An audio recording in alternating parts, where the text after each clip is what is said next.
Selamat datang kembali.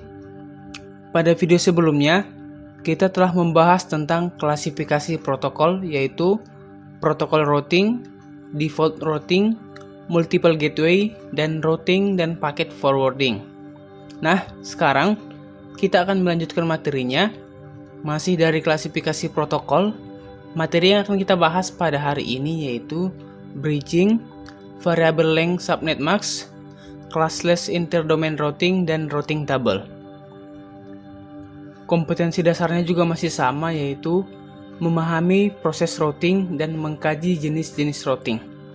Langsung saja kita masuk pada materi yang pertama, yaitu bridging. Bridging adalah suatu proses untuk dapat menghubungkan jaringan komputer LAN dengan jaringan LAN lainnya. Bridge dapat menghubungkan tipe jaringan yang berbeda, misalnya seperti Ethernet dan Fast Ethernet, ataupun tipe jaringan yang sama. Bridge adalah suatu alat yang dapat menghubungkan jaringan komputer LAN atau local area network dengan jaringan LAN yang lainnya. Bridge bekerja pada data link layer model OSI atau Open System Interconnection. Oleh karena itu, bridge dapat menyambungkan jaringan komputer yang memakai metode transmisi atau medium access control yang tidak sama atau berbeda.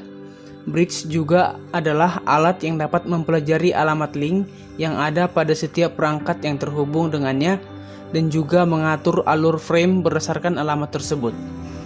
Sekarang kita masuk pada fungsi bridge. Ada beberapa fungsi dari bridge yang perlu kita ketahui. Yang pertama adalah bridge dapat menghubungkan dua jaringan komputer LAN yang sejenis. Dengan demikian, kita dapat memiliki satu jaringan LAN yang lebih besar daripada jaringan LAN tanpa bridge. Yang kedua adalah bridge dapat menghubungkan beberapa jaringan komputer yang terpisah, baik itu tipe jaringan yang sama maupun jaringan yang berbeda. Fungsi yang ketiga adalah bridge dapat berfungsi sebagai router pada jaringan komputer yang luas. Kejadian seperti ini sering dinamakan dengan istilah bridge router. Bridge juga dapat mengcopy frame data, yaitu dari suatu jaringan ke jaringan lain, dengan alasan jaringan itu masih terhubung. Selain itu, masih banyak lagi fungsi lainnya dari bridge. Sekarang kita masuk pada prinsip dan cara kerja bridge. Bridge memetakan alamat Ethernet dari setiap titik atau node yang terdapat pada masing-masing segmen jaringan komputer. Selain itu, bridge hanya dapat memperbolehkan lalu lintas data yang memang dibutuhkan melintasi bridge. Saat menerima sebuah paket data, bridge akan menentukan segmen tujuan dan juga sumbernya. Jika segmennya sama, paket akan ditolak supaya tetap pada segmen tersebut. Dan sebaliknya, jika segmennya berbeda, maka paket akan diteruskan ke segmen yang dituju. Dengan begitu, bridge dapat mencegah pesan rusak supaya tidak menyebar keluar dari satu segmen.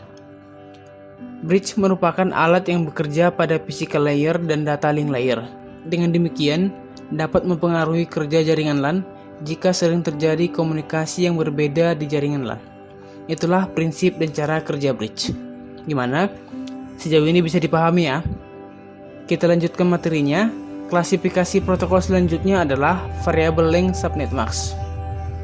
Variable length subnet mask adalah teknik yang memungkinkan administrator jaringan untuk membagi ruang alamat IP ke subnet yang berbeda ukuran, tidak seperti ukuran subnetting. Untuk menyederhanakan variable length subnet mask adalah dengan memecah alamat IP ke subnet, yaitu beberapa tingkat, dan mengalokasikan sesuai dengan kebutuhan individu pada jaringan. Ada beberapa kegunaan dari variable length subnet mask, yaitu digunakan untuk membagi IP address menjadi beberapa network, berguna untuk menghindari pemborosan dalam pemakaian atau pemberian IP address instansi tertentu. Dan yang terakhir adalah variable length subnet mask membagi network bukan berdasarkan kelas, melainkan berdasarkan subnet mask atau disebut juga classless interdomain routing. Itulah materi untuk variable length subnet mask. Sekarang kita lanjutkan pada materi selanjutnya, yaitu tentang classless interdomain routing atau disingkat menjadi CIDR. Classless interdomain routing adalah metode untuk mengalokasikan alamat IP dan IP routing.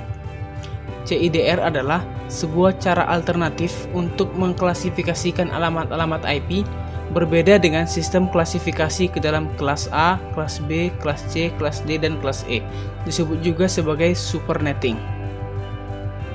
CIDR merupakan mekanisme routing yang lebih efisien dibandingkan dengan cara yang asli, yakni dengan membagi alamat IP jaringan ke dalam kelas-kelas A, B, dan C. Masalah yang terjadi pada sistem yang lama adalah bahwa sistem tersebut meninggalkan banyak sekali alamat IP yang tidak digunakan. Sebagai contoh, alamat IP kelas A secara teoritis mendukung hingga 16 juta host komputer yang dapat terhubung, sebuah jumlah yang sangat besar. Dalam kenyataannya, para pengguna alamat IP kelas A ini jarang yang memiliki jumlah host sebanyak itu, sehingga menyisakan banyak sekali ruang kosong di dalam ruang alamat IP yang telah disediakan. CIDR dikembangkan sebagai sebuah cara untuk menggunakan alamat-alamat IP yang tidak terpakai tersebut untuk digunakan di mana saja. Dengan cara yang sama, kelas C yang secara teoritis hanya mendukung 254 alamat tiap jaringan dapat menggunakan hingga 32.766 alamat IP yang seharusnya hanya tersedia untuk alamat IP kelas B. Materi terakhir untuk video ini adalah routing table. Routing table adalah sebuah tabel jalur perjalanan paket pada router yang dimiliki oleh masing-masing router. Dalam penggunaannya, baik itu routing secara statis maupun dinamis, sama-sama membutuhkan penggunaan routing table. Namun demikian, tentu saja proses yang harus dilakukan dalam membangun table routing akan berbeda-beda sesuai dengan jenis routing yang digunakan. Pada dasarnya, sebuah table routing memiliki fungsi yang sangat vital terhadap proses routing yang terjadi pada sebuah jaringan komputer. Tanpa adanya table routing, maka proses routing tidak akan dapat bekerja, dan pada akhirnya sebuah jaringan tidak akan dapat berjalan sebagaimana mestinya sesuai dengan rencana. Cara kerja router adalah sebagai berikut. Ketika sebuah frame paket datang menuju router, maka layer paling bawah yakni data link layer akan melakukan pengecekan terhadap data link identifier frame destination address. Jika frame tersebut memiliki identifier dari router interface atau broadcast identifier, maka router akan meneruskan paket ke network layer. Pada network layer, destination address dari paket tersebut akan dicek kembali. Jika destination address memiliki IP address dari router interface atau broadcast address ke semua host, maka protokol field dari paket tersebut akan dicek. Kemudian, paket akan dikirimkan ke internal proses yang sesuai. Setiap destination address dipanggil pada saat routing. Alamat tersebut mungkin dimiliki oleh host pada network yang berbeda atau merupakan alamat dari host yang terkoneksi secara langsung pada router. Minimalnya, jalur yang terdapat pada database router harus memiliki dua hal, yaitu yang pertama adalah destination address atau alamat tujuan paket data, dan yang kedua adalah pointer ke tujuan. Pointer akan mengindikasikan bahwa destination address apakah terkoneksi secara langsung atau harus melalui router lain untuk mencapainya. Alamat tujuan dikelompokkan menjadi beberapa bagian, yaitu host address, subnet, group of subnet, major network number, group of network number, dan default address. Itulah materi untuk routing table. Sebelum saya tutup, mungkin satu pertanyaan yang dapat ditanyakan adalah bagaimana jika alamat tujuan tidak terdapat pada table routing? Apakah akan diteruskan? Jawabannya adalah tidak. Yang terjadi adalah paket data tersebut akan di-drop dan akan dikirimkan pesan ke source address atau alamat sumber bahwa tujuan tidak dapat dicapai. Baiklah, sekian materinya untuk kali ini.